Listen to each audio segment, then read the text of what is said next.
Hey, hey, hey, hope you're having an amazing day. Cutie's Creations here with another message on restitution. So we have gone through almost all the subjects from the past to the present. We will dig in deeper because there are some laws that I would like to present that will help us with when I file the motion to be able to get the restitution. And I wanted to go into a little deeper about the healthcare and education, just all the subjects, and why we deserve the $2.9 million for every African American man, woman, and child. I am exhausted today. Today was one of those days. I had so much to do and very little time to do it. And then I came home to be able to give you these messages. So I wanted to make sure that I ended my day with something really prosperous on the level of the restitution, because it makes me feel so good to fight for people who, who have been left behind. And it's my passion, and I don't want a day to go past without me thinking about it and putting some effort towards it, because I don't see anyone else doing it. Yes, people are working on getting us a better education. People are working on financial literacy, and they're our people, so which is great. But we need a lot more than that. We need to have our laws changed. We need to have these curriculums put into schools. That's the parts that we're going to dive into. How is it going to look when they put it into law? Is it going to be a bill, or is it just going to be passed as another amendment in the Constitution? I would like it to be the 5 different parts, but each one of them take up a different area. There are licenses that people get that are in the financial institutions, and they take an oath to be able to not do anything that is unlawful, but the rules are to make it against us. But we will talk about that. I digress. Let's get to the lesson. Okay, so financial is the subject now, and it says colonial era to early republic, 1600s to 1800s. In the early days of American history, finance was closely tied to agriculture and trade. Colonial economics relied on barter systems, commodity money like tobacco, and foreign currencies. After independence, Alexander Hamilton established the first bank of the United States in 1791. Laying the foundation for a centralized financial system, the young nation struggled with debt and inflation, but its financial policies set precedents for future economic growth. So this is the part that's their history. It's our history too, but this is just how they recorded it. You know how I feel about it. I don't blame them for recording their history the way they wanted to, because we would have recorded ours. We just didn't do it in the same way. So when we did ours, we cut them out too, because they're not a part of our history. But living in America, that is a part of your history.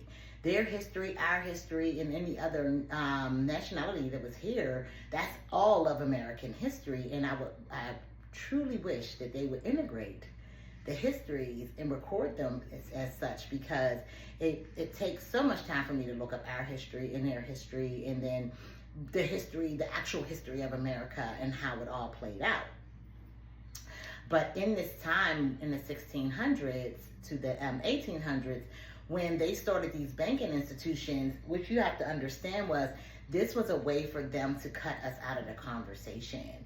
A barter system allowed us, because we were the skilled workers, to be able to have as much as our colonizer counterparts.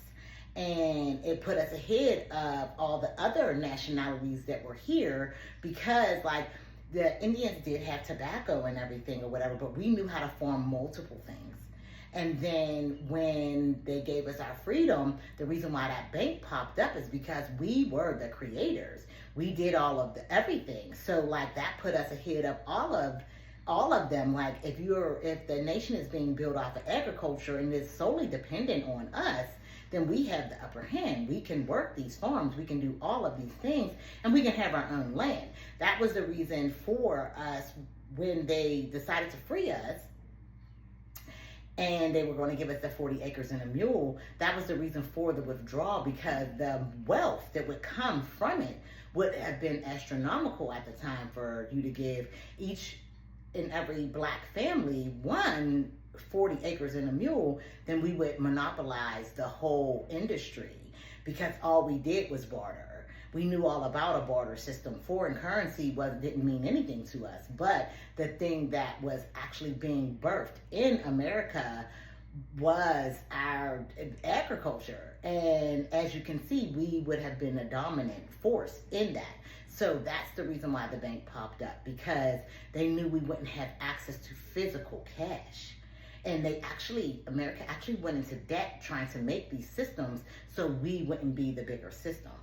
So I digress. Let's get to the other part of the lesson. So enslaved Africans were a foundational part of the American economy, particularly in southern agriculture, where their forced labor generated immense wealth for plantation owners. However, they were excluded from financial systems, denied wages, property ownership, and legal rights. Free black communities in the North faced severe economic restrictions, limiting their abilities to accumulate wealth or participate in banking. So like that's what I said. Like they knew that this would cut us out of the conversation because it was money that they were going to be able to generate. But we still ran the agriculture field. So then they were able to charge us less and leave us in poverty in these ways, but we were actually the dominant force. Like once we came up out of that slavery era, we were coming into our own. Like we farmed these lands. We knew how to make sure that the soil was good. We knew how to grow things to be able to sell them. And all we had was a barter system. But coming out of that, and they wanted to tax each and every individual, because that's the reason why slavery ended, they started to do these banking systems. And in these banking systems that would cut us out of the conversation, and they would be able to control it again, all the wealth. And we would be at the bottom of the totem pole once again, even though we were, the way we could make things grow, that put us at the top. So each time we made inroads to be able to really get ourselves up out of the situation, here comes another roadblock that they create, so we can't do that. And this is the reason why I say that we need restitution now, because this was over 500 years ago. And 500 years ago has been long enough.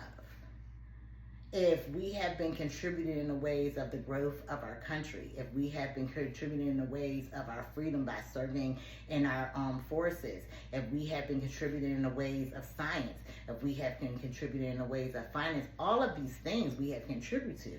And we, not only were we left behind, but there were laws that were created to keep us there. And there is no other nationality they do this to. This is not the colonizers that is experiencing this. This is not foreign people that are actually coming into the country. And I don't have anything against them because we were all foreign at the same time. This doesn't have anything to do with that. It has everything to do with us being the smallest population. We're growing in size now, but we were the smallest population here in America, and we were looked upon a certain way, and there was actual action that was taken against us to keep us there. So I'm all about fairness, and that isn't fair. That's not what our justice system was based upon. And I know that that's why they put us as less than a person, so they can keep coming up, because they seen what type of power that we had. We knew how to farm land. We know every single system that keeps popping up as an economic value here in America, we have dominated there. And in that dominance, we are also the consumer. So we know how to keep our dollar inside of our communities, inside of that wealth needs to stay there. And that's what we've seen a lot of in the South. When we started to get free, we started to see that abundance of wealth, because we were able to do all the things because we were the ones that were working. But like I said, I want to thank you for your time and your energy. And please like, share, and subscribe, and comment down below, and let me know what you thought of this. And we're going to be going into this last part of the history of why we need this in the 5 subjects that we're working on. But once we get to the end of that, I'm going to start filing papers. So if you want to donate, because it's going to cost a lot of money, if you want to donate to the cause, please check the description box for my Cash App, becoming more a member, not of the channel, but a member of the movement. Please email me. All my information is down below. And I thank you again, and have a great day. Where's my clicker?